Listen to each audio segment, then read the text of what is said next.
ही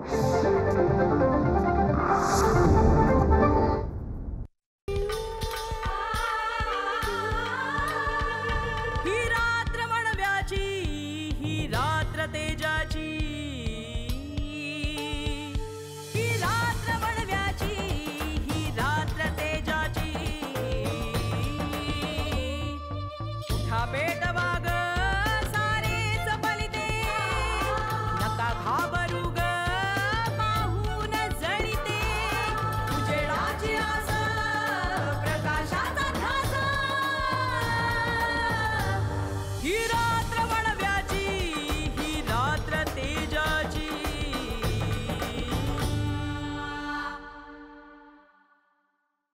यावर्षी काय करू, मागं खणलेल्याच विहिरी आणखी खोल खणल्या असं दाखवू, म्हणजे न खणलेल्या विहिरीतून पाण्यासारखा पैसा मिळून जाईल.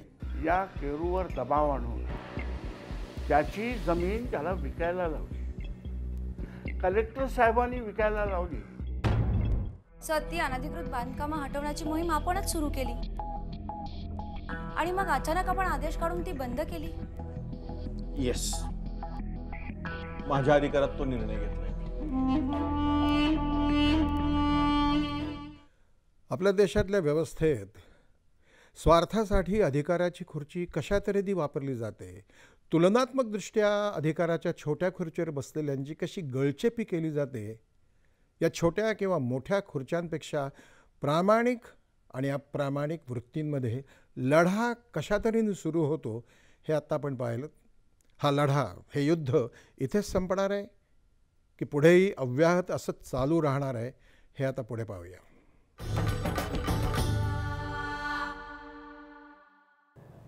येस, माझ्या अधिकारात तो निर्णय घेतलाय मी.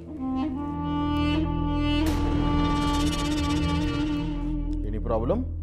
होय, पण काय प्रॉब्लेम काय आहे तुमचा? सर, मला एवढंच समजून घ्यायचं आहे की असं काय घडलं ज्यामुळे तुम्ही ती मोहीम रद्द केली. मी Sanjali. Am I answerable? No sir. पण सर, याचा परिणाम म्हणून पेपरमधून छापून यायला लागलाय आणि लोकांमध्येही संताप पसरलाय. मी संजली गुप्ते. मी बघतो कसं काय हँडल करायचं हे प्रकरण. ते काही काळजी करू नका. आणि दुसरी गोष्ट म्हणजे हे प्रकरण तुमच्या कार्यकक्षेत नाही आहे. प्रत्येकाच्या कार्यकक्ष ठरलेले नाही का?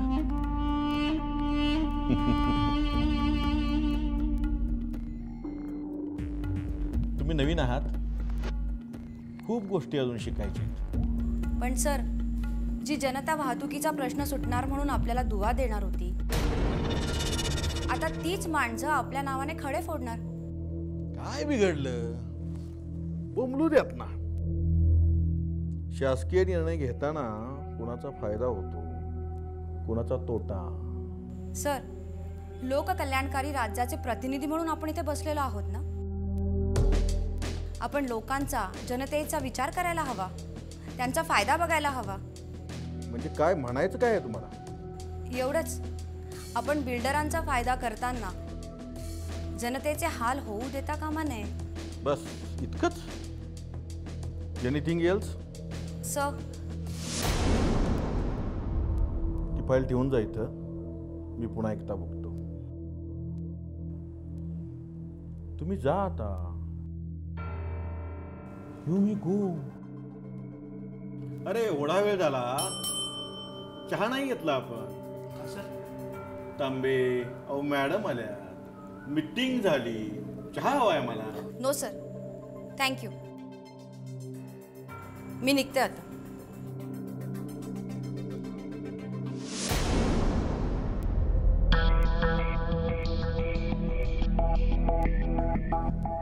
तांबे. हो साहेब. बाई डोकंदुखी ठरणार आहे. मनासारखं कामच करू देत नाही. त्या सावे गुरुजी प्रकरणातली एने ऑर्डर फिरवण्याची तयारी चालवली पाहिजे. काय? सोलकर सांगत होता.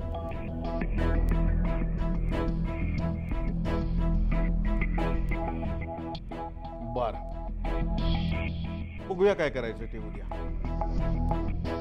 तांबे, आज काय करायचं ते लक्षात घ्या. काय करू सर?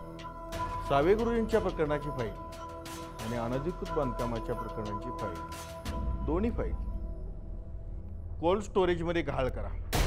हो सर. या फाईल कुठे गहाळ झाल्या कोणालाही कळणार नाही.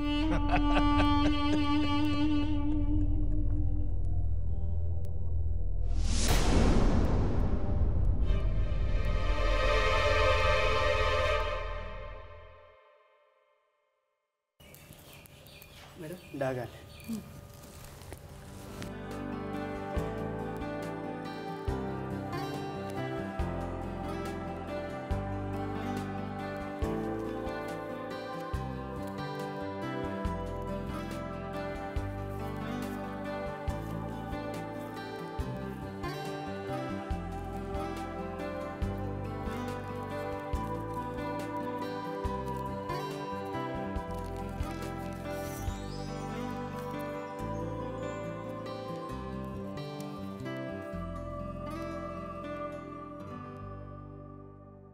प्रिय कुमारी अंजली गुप्ते, माननीय सहाय्यक जिल्हाधिकारी, गंगानगर. आपल्याला निवड श्रेणीमध्ये पदोन्नती देण्यात आली आहे.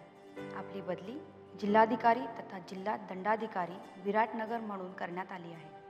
तरी आपण शक्य तितक्या तातडीने आपल्या सध्याचा पदाचा कार्यभार सध्याचे जिल्हाधिकारी श्री आठवले यांच्या संमतीने दुसऱ्या अधिकाऱ्यास देऊन विराटनगर ह्या बदलीच्या ठिकाणी रुजवावे.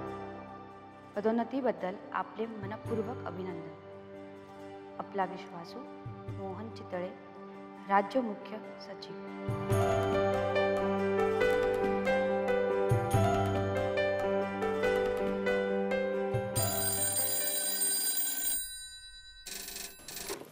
हॅलो. हो sir. I come with in 10 minutes sir.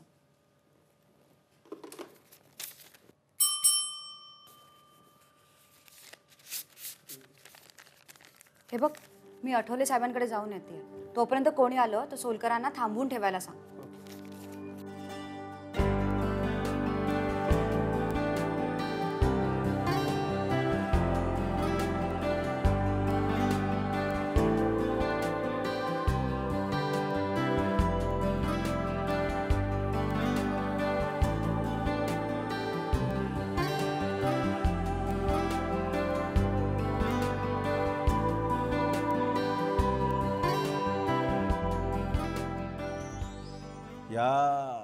या बाईसाहेब,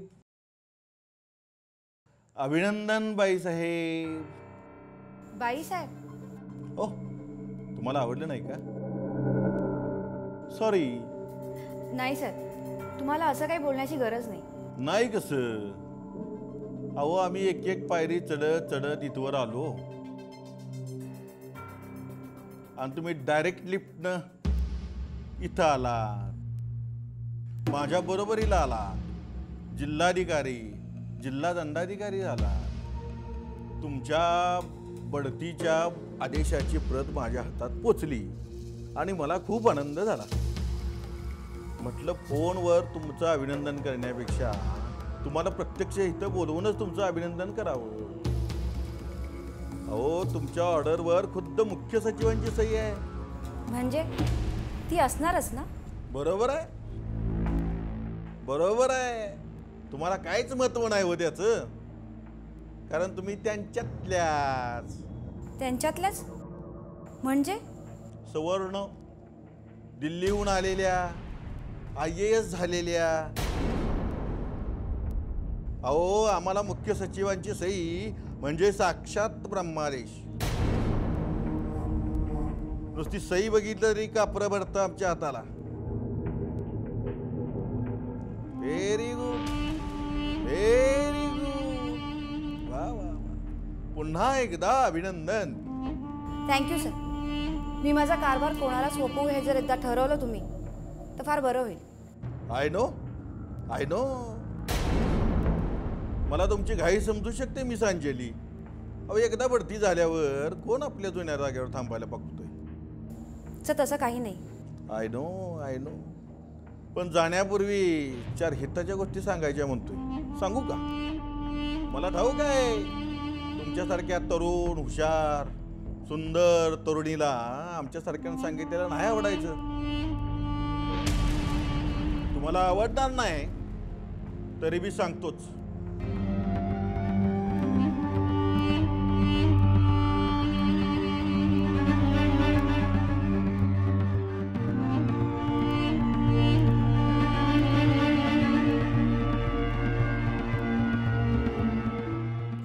अंजली, तुझ्यासारख्या तरुण सुंदर जिल्हाधिकाऱ्याला यशस्वी व्हायचं असेल तर प्रथम तुला तुझी ती मध्यमवर्गीय मूल्य आणि तत्व सोडून द्यावी लागतील. वडिलकीच्या नात्यानं सांगतो, मी सांगतोय ते ऐकलंस तर शिखरावर पोचशील. समजतंय ना काय सांगतोय तुला ते? चांगलं समजतंय मला. एक minute let me shake hand to you madam. Oh for your success. Sir, असले सुंदर हात शासनाची कंटाळवाणी हे वृक्ष कामं करण्यासाठी नसतात, सर. वळण्यासाठी असतात.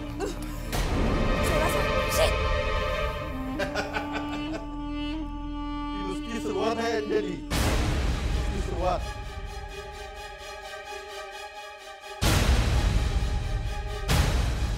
Congratulations madam.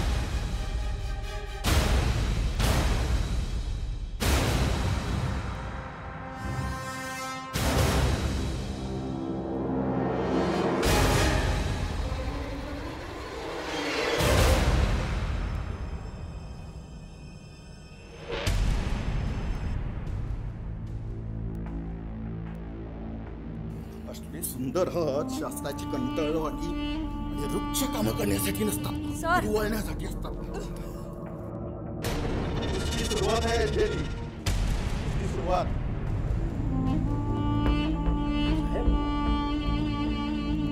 आता अंजली मॅडम दिसल्या, आपल्याकडे आल्या होत्या का? नाही, कॉरिडॉरमधून येताना दिसल्या. मी त्यांचं अभिनंदन केलं पण संतापून निघून गेलो. आपलं काही वाद झाला का साहेब? काय झालं साहेब? कोण कुठली ती बाई जिल्हाधिकारी झाली आणि इथं आली माझ्या बरोबरीला. साला आम्ही सर्कलपासून तर जिल्हाधिकारी होईपर्यंत 30 वर्ष घास घासली. सांगाल ते गेलं त्या वरिष्ठांच्यासाठी. होय साहेब, 25 वर्ष झाली. ज्या ज्या ठिकाणी तुम्ही गेलात त्या त्या ठिकाणी मी तुमच्या बरोबर आलो साहेब. ती पोरगी परीक्षा दिली आणि डायरेक्ट इथं आली माझ्या बरोबरीला. म्हटलं आता पुन्हा गावायची नाही म्हणून घेतली एक शिकवली. मग मला कोण विचारणार? मी इथला राजा आहे, मीच ठरवणार काय चूक आणि काय बरोबर ते. पण साहेब, पण पाठ काय सुंदर होती हो बाईची, आणि हात तर फुलापेक्षा कोमल. प्रकरण वाढलं तर? अरे किती जणीने तक्रारी केल्या आजपर्यंत, कुणीही नाही. आणि वाढलंच एखादं प्रकरण तर साहेब आहेतच की. तांबे, आता या फायली घाळ करायचं काहीही कारण नाही. व्यात परस्परच टळली. Yes sir. काय नालायक माणूस आहे. खरं तर एक भडकवायला हवी होती. वडिलकीच्या नात्यानं बोलायचं नाटक करायचं आणि मनात घाणेरडे विचार.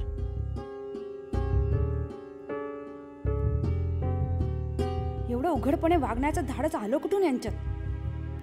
कशामुळे एवढा निर्लज्जपणा?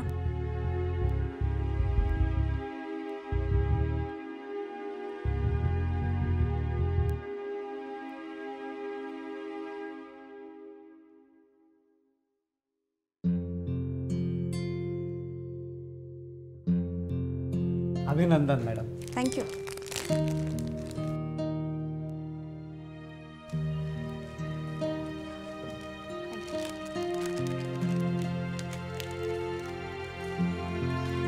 Thank you so much.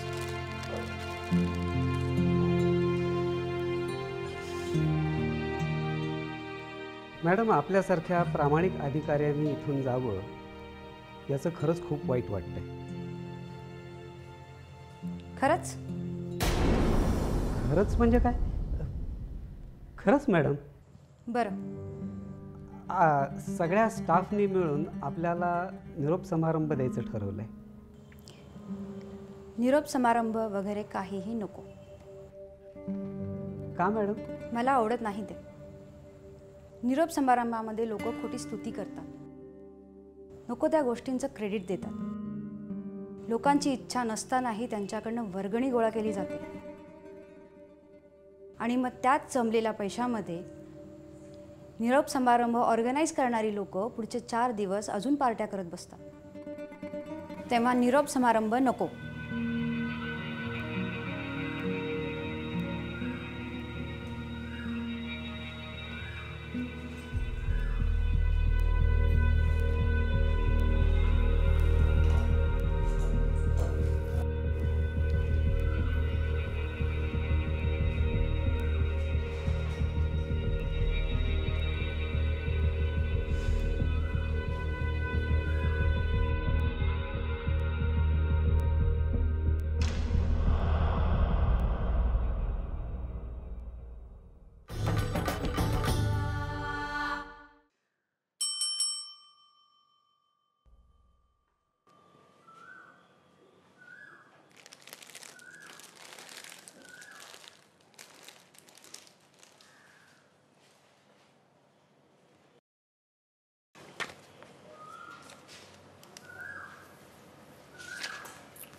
या गुरुजी.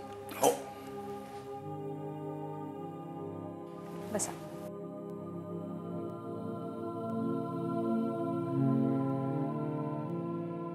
मॅडम, आमच्यासारख्या आडल्या नडल्यांचा वाली आता कोणीही असणार नाही. गेली 2 वर्ष तुम्ही आम्हाला अडचणीत मदत करत होता, मदतीला धावून येत होता. गुरुजी, मी माझ्या क्षमतेप्रमाणे तुम्हाला मदत केली आणि ही शासनाची नोकरी आहे. इथे कोणी एका जागी राहू शकत नाही. शासनात न्यायप्रिय अधिकारी सुद्धा आहेत. सगळीकडेच काही अंधार नाही. कदाचित माझ्या जागी येणारी व्यक्ती ही जास्त न्यायप्रिय असेल. तुम्ही असे निराश होऊ नका.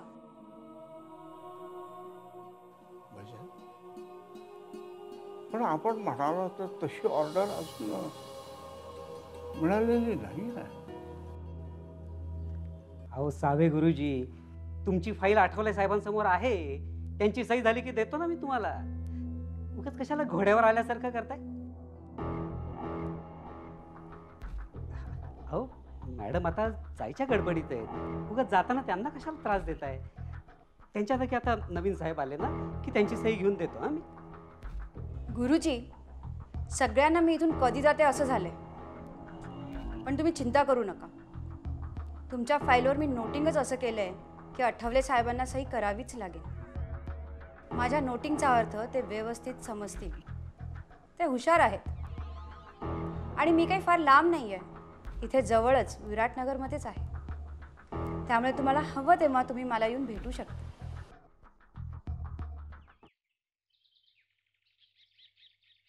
या सावे गुरुजी. निघतो.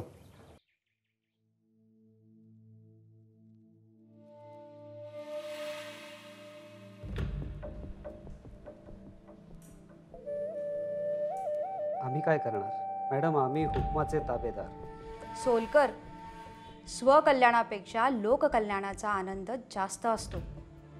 त्याचा कधीतरी तर अनुभव घ्या.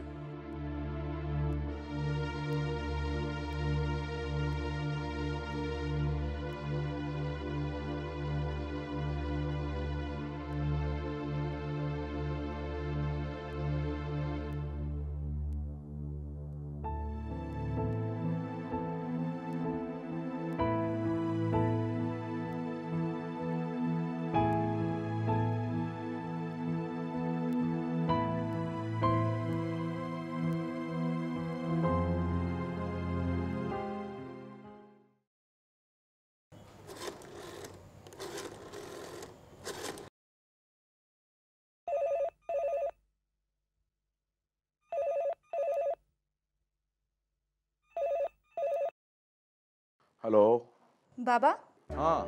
बाबा जरा मला परत ऑफिसच्या नंबरवर उलट फोन करा. हो करतो हां.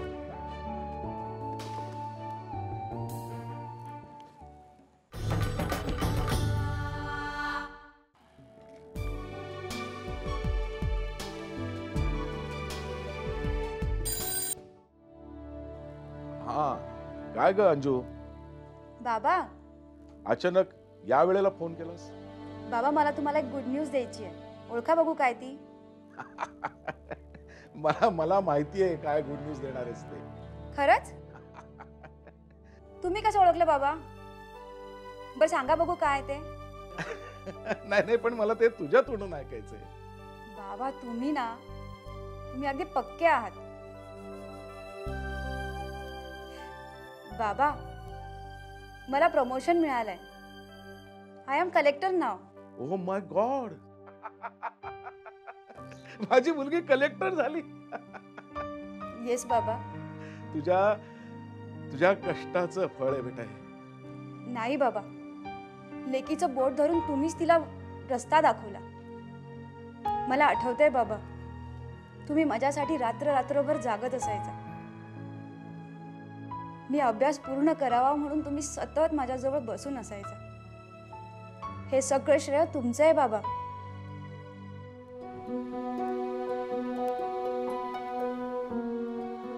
बाबा तुम्ही ऐकताय ना? मला ही सगळी स्वप्न तुम्ही दिली आहे. तुम्ही मला ताकद दिली.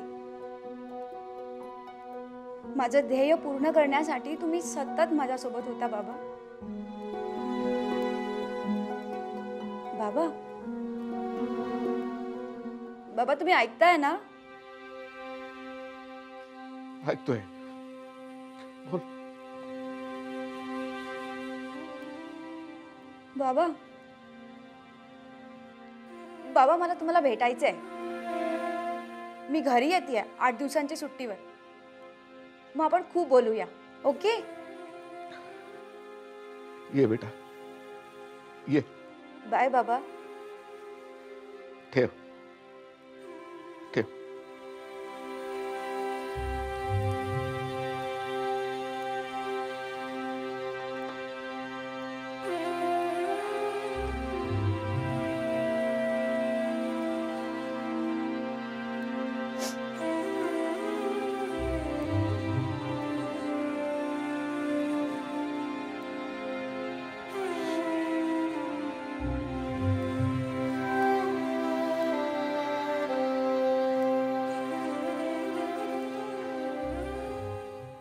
या भागामध्ये अधिकाराच्या खुर्चीत बसलेल्या पुरुष नावाच्या जनावराला आपण पाहिलं. स्त्री, मग ती घरकाम करणारी अशिक्षित अडाणी मोलकरीण असो किंवा अंजली गुप्तेसारखी सुसंस्कृत घरातली उच्च शिक्षित स्त्री असो, पुरुषप्रधान समाज रचनेमध्ये समाज पुरुष स्त्रीकडे फक्त मादी म्हणूनच पाहतो या विदारक सत्याचं किळसवाणं दर्शन आपल्याला घडलं. बिचारा अंजलीचा गुन्हा इतकाच आहे की ती स्त्री आहे, दिसायला आकर्षक आहे, अविवाहित आहे आणि वर पुन्हा उच्च शिक्षित सुद्धा आहे. मला नेहमी एक प्रश्न विचारा असं वाटतो की स्त्री आणि पुरुष याऐवजी फक्त नर आणि मादी इतकंच नातं मानवी समूह पाहत राहणार आहे की काही चांगला विचार घेऊन समाज पुरुष आपलं वर्तन सुधारणार आहे आणि स्त्री सुद्धा या जंगली नजरेमुळे गप्प न बसता न घाबरता आपला आवाज उठवणं कधी सुरू करणार आहे? बोलता बोलता का थांबलीस? म्हणजे काय, बोल ना. अंजली आवडली म्हणून तिच्याशी लग्न करणारा मुलगा हवाय मला. तू आता एवढ्या मोठ्या सरकारी पदावर गेलीयस म्हणून. अगं असं काही नाहीये ग ताई. अंजली सुरेंद्र गुप्ते नावाची ही मुलगी आपल्या इथे म्हणजे विराटनगरला जिल्हाधिकारी म्हणून येते.